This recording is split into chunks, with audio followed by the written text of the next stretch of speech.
जैसा है कि कल हम लोग मसाल से निकाले थे, इसके कारण आज विधायक का चल रहा था। इसके बाद भी हमारे नेता प्रतिपक्ष थे अमर कुमार बाबू जी ने हमारी बातों को संज्ञान लिए, नैतिक समर्थन भी कल देने के लिए आए और बातों को रखे। हम भी सत्ता दल के विधायक से, सत्ता दल के मंत्री से, सत्ता दल के मुख्यमंत्री जो हैं उनसे भी हम निवेदन करते हैं कि आप भी मेरे पास आइए। हमारे पास विभिन्न प्रकार के डाटा जो हैं, किस प्रकार से गलतियाँ हुई हैं, किस प्रकार से विसंगतियाँ पाई गई है, हम एक जानकारी देंगे आपको।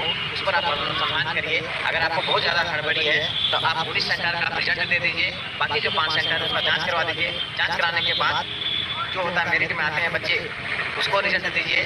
क्योंकि इस तरह से धांधली बार शिक्षा माफिया पहले होते थे, अलग अलग बालू माफिया होते थे, कोयला माफिया होते थे, लेकिन शिक्षा माफिया जो आ गए हैं, ये शिक्षा माफिया जो होता है हमारे समाज को गर्त में ले जाएंगे। क्योंकि समाज एक अच्छे समाज का निर्माण के सहयोग में एक शिक्षक का बहुत बड़ा योगदान होता है। क्योंकि शिक्षक एक राष्ट्र निर्माता होते हैं और ये पैसे दे के 18 से 20 लाख 25 लाख दे के जो अयोग्य शिक्षक जो बनेंगे, जो हमारे समाज के गरीब परिवार को बच्चों को पढ़ाने के लिए जो जाएंगे, वो हमारे समाज को पढ़ाएंगे नहीं।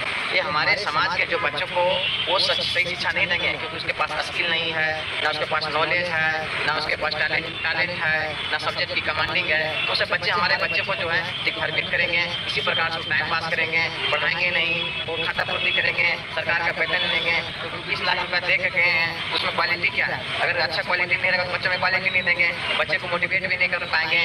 हम लोग देखिए कि कितना मेहनत करके, इतना दिन रात मेहनत करके, इतनी लंबी संघर्ष के बाद हम लोग तैयारी किए हैं। मेरिट में आने के से पहले पैसे वाले जो हैं हम लोग को किस तरह से दरकिनार कर दिए, और इस तरह अयोग जो हैं अनमेरिट में आने वाले बच्चे पैसा के बदौलत चाहते हैं कि हम नौकरी पा लेंगे। तो ये हमारे जो है ये समाज के लिए कलंकित है। और हमारे समाज के हर वर्ग के लोग को निवेदन करते हैं कि आप आइए, ये बहुत बड़ी गलती हो रही है, बहुत बड़ी धांधली हो रही है। सरकार इससे चुप्पी साध रही है क्योंकि सरकार की संलिप्तता है। जेएसएससी जो एग्जाम कंडक्ट कराती है, ये जेएसएससी जो नाम है, इसका जो सेंटर का नाम है उसको चेंज कर देना चाहिए, वहाँ सेटिंग सेंटर भी नाम रखना चाहिए। जो इसका आउटसोर्सिंग कंपनी नाम रखा है वो भी गलत एजेंसी को चुन के रखा है। वो ऑलरेडी 2 राज्यों में ब्लैक लिस्टेड है। यहाँ पर भी हाईकोर्ट ने इसको ब्लैक लिस्टेड किया गया था, लेकिन देखिए कहते हैं चोर करे सीना चोरी, वही हाल किया है। वही सरस्वती कौशल प्राइवेट लिमिटेड ने हाईकोर्ट में जेएसएससी के ऊपर टीवीएस जो किया है उसके बारे में केस किया है कि हमको ब्लैक लिस्टेड ना किया जाए। यही सरस्वती कौशल प्राइवेट लिमिटेड है। आपने दिखाया होगा अपने चैनल के माध्यम से कि जो जेएसएससी सीजन का जो पेपर हुआ था 28 जनवरी को और 4 फरवरी की आगामी एग्जाम होने वाली थी, उस 28 तारीख का पेपर को 26 तारीख को ही बंदरबाट करके राज्य के विभिन्न जिलों में विभिन्न स्थानों पर गाड़ी में ठूस के शादियों घर में और होटलों में रटवाया गया था और वहाँ से सेंटर छोड़ा गया था।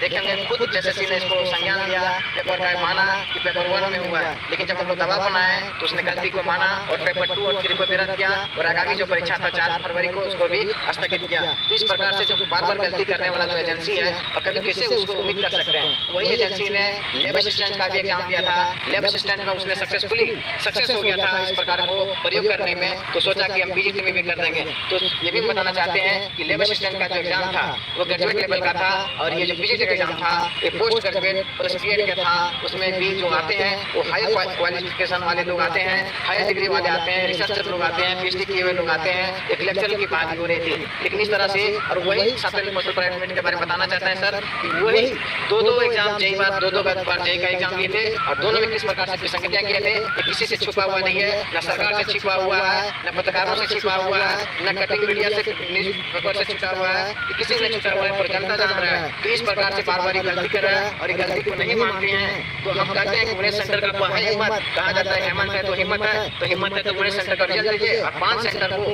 हिम्मत है तो रिजल्ट को रोक के उसका सीबीआई जांच करिए। नहीं तो मेरी जानते हैं कि हेमंत है तो झारखंड में दिक्कत है। ठीक है, जयराम महतो ने भी आपके आंदोलन को समर्थन दिया है, उनकी तरफ से क्या कुछ कहा गया है? हाँ, जयराम महतो सर भी हम लोग का आंदोलन को समर्थन किए हैं और ये उनका है कि इसमें जो गड़बड़ी हुई है उसका जांच होना चाहिए। तो हम उनको सक्रिय करना चाहते हैं, तो हम लोग का आंदोलन को समर्थन किए और हम लोग को जो है परमिशन दी है कि कोई भी उनको समय मिलेगा तो हमारे आंदोलन स्थल पर वो आएंगे। किसी कारणवश बिजी रहने की वजह से हमारे आंदोलन स्थल पर नहीं आ पाए हैं, तो जैसे जब समय मिलता है वो हमारे यहाँ आएंगे और हम लोग भी उनसे कोशिश करेंगे कि उनका जो प्रूफ है हम लोग का जो इस तरह से जो गड़बड़ी का प्रूफ है उन तक भी हम लोग पहुँचाएंगे और यहाँ पे आएंगे तो उनको सारा प्रूफ दिखाएंगे ताकि देख करके वो हमारी मांग को बड़े स्तर पर उठाने की कोशिश करेंगे और हमारा जो जांच की मांग है 5 सेंटर पे, उस पर हम लोग को बल मिलेगा। सरकार पर दबाव बनाने की बड़ी जरूरत है, लेकिन हम लोग चाहते थे कि सरकार पे दबाव क्यों बनाए? सरकार तो अपनी है, जब गड़बड़ हुआ है तो उसकी जांच करने में दिक्कत क्या है?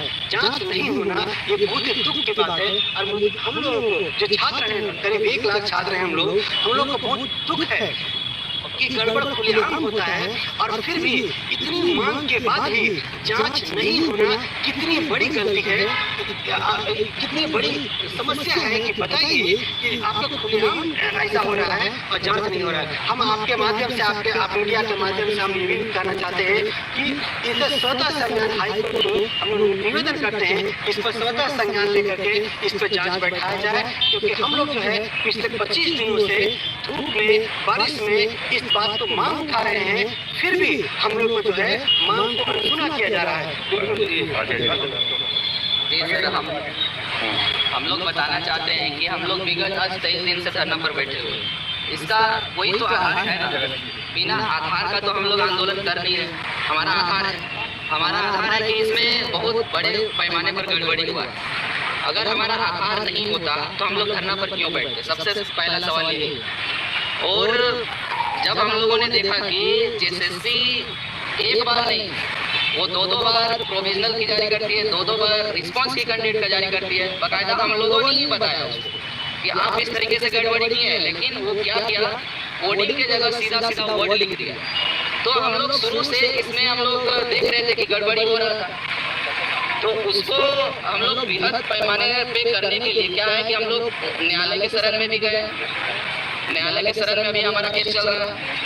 और आज जो कल जो हम लोग आमा मैडम का और मित्रेश ठाकुर का हम लोगों ने पुतला दहन किया, हम लोगों ने इसलिए दहन किया क्योंकि आप जो हैं वो भ्रष्टाचार जो लोग किए हैं, जो लोग 20 लाख दिए हैं, 25 लाख दिए हैं, उनका आप संरक्षण कर रहे हैं। एक पक्ष को आप सुन रहे हैं, दूसरा पक्ष को क्या करते रहे, इग्नोर करते रहे। तो हम लोग चाहते हैं कि जिस प्रकार लोकसभा में राहुल गांधी ने जिस प्रकार नीट को मुद्दा को बनाया पूरे लोकसभा में, उस प्रकार उनके सरकार है यहाँ पे झारखंड में, गठबंधन की सरकार है।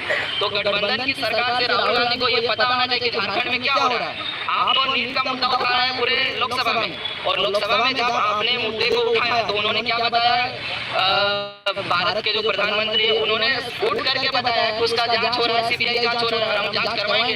एक भी लोग होंगे उसको बख्शा नहीं जाएगा। वो खुद खड़ा होकर के ऑन रिकॉर्ड उन्होंने लोकसभा में कहा। लेकिन आपके जब राज्य में सरकार है तो हम लोग चाहते हैं कि आप इस मुद्दे को भुनाइए कि आपके गठबंधन में जो सरकार यहाँ चल रही है वो भी नीट के तर्ज पर पीजीटी में यहाँ पे धांधली की है, लेकिन इसमें आप संज्ञान नहीं ले रहे। उनके जो नेता है, उनके जो कार्यकर्ता है, कांग्रेस के जो कार्यकर्ता है, वो क्या नीट का लेकर के हम लोग के बगल में ही कल मैंने जो है आंदोलन किए थे। तो हम लोग चाहते हैं कि जब आपकी सरकार यहाँ पे है और आप उसमें संज्ञान नहीं ले रहे, इसका मतलब साफ साफ जाहिर होता है ना सर कि आप भ्रष्टाचार किए हैं, भ्रष्टाचार को बढ़ावा दे रहे हैं। आप किस रूप में दे रहे हैं ये तो जांच का विषय है, आपको हम लोग जांच ही करने बोल रहे हैं। तो इसमें ना कर करके, और हम लोग अपील करना चाहते हैं पूरे झारखंड के अभ्यर्थी से, हम लोग बताना चाहते हैं कि जितने भी झारखंड में अभ्यर्थी जो पीड़ित हैं, जो भ्रष्टाचार के खिलाफ